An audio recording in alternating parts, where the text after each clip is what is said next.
Just a minute, ladies and gentlemen. I think something is happening. All right. Our next question is from 1 John 2.26, which I'm going to guess is a Bible reference that I don't know.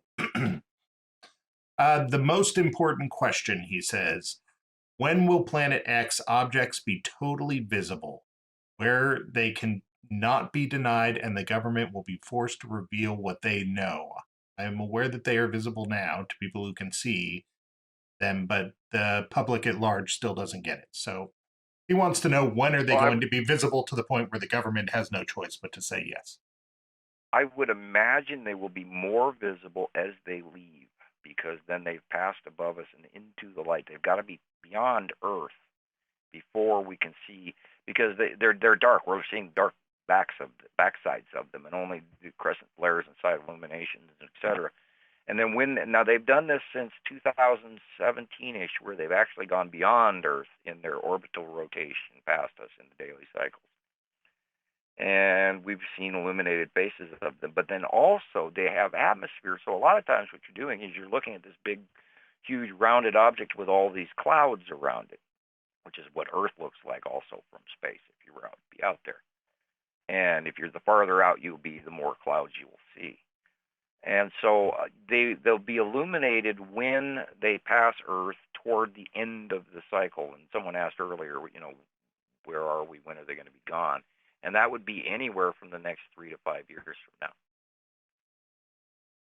or sooner. I mean, we're seeing now illumination directly overhead in the north of Isatum, but then it's completely engulfed in these fire-like little tiny micro flame clouds. It's really cool. And then there will, of course, be some times where we'll actually see the illuminated yellow moon, which we're also seeing illuminated asteroids on the other side of the sun.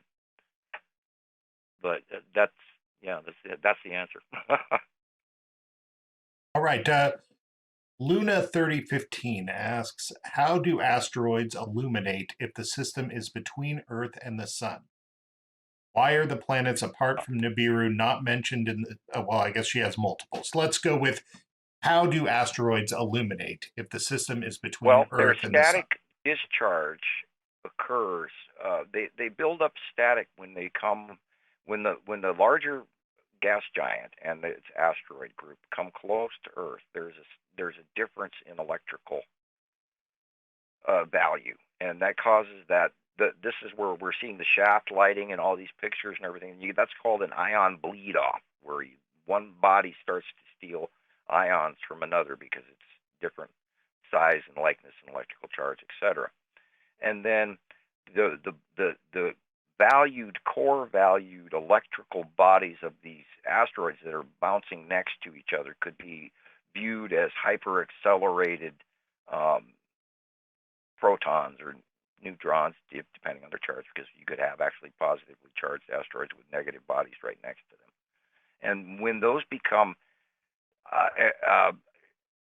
accelerated or enhanced or hyperactivity or whatever between the two bodies, they illuminate. And we've got numerous pictures of, as a matter of fact, I sent you a couple of them. And that was what that video from Russia was the illuminating object cluster group, which we've been watching come in since literally 2009, when it was just a dot in the upper left sky. And it was always bright, and it was always illuminating. And we just had to figure out what the hell that was, which is where we call it.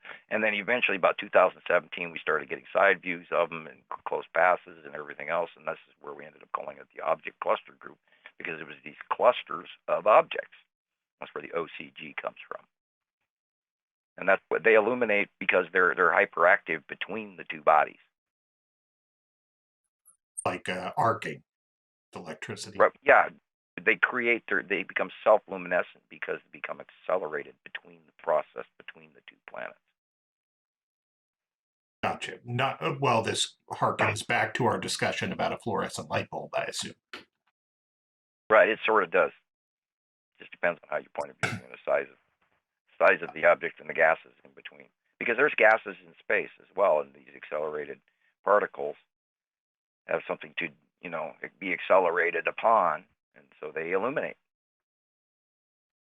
Luna 3015 also asked, why are the planets, apart from Nibiru, not mentioned in the Sumerian tablet?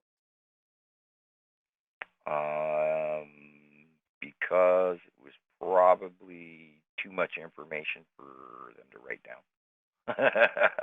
I'm sure that they were listed. The other planets were, and they were, of course, focusing on the gods. And this is, of course, where the demigods live is on Nibiru, and so that's why it was discussed. And then maybe the other races were not subject to mention. Gotcha. Like if we went to their planet, they'd ask where we're from, and we'd say Earth, right? Is that what you're saying? Right. And then she asks, I don't know who this is, but she also asks, would you be open to a debate with Ben from SO or anyone else on the topic of the system? I'm not sure what Ben from SO is. Ben from a Suspicious Observer. Okay. I know Ben. Ben and I met years ago, and then Ben is running a very good program. And he, of course, has corporate funding, and he has bills to pay, so he doesn't discuss Nibiru much anymore. But I'm hoping he's stuck with the information because we used to talk briefly. So, yeah, there is no debating it. I'm not wrong. I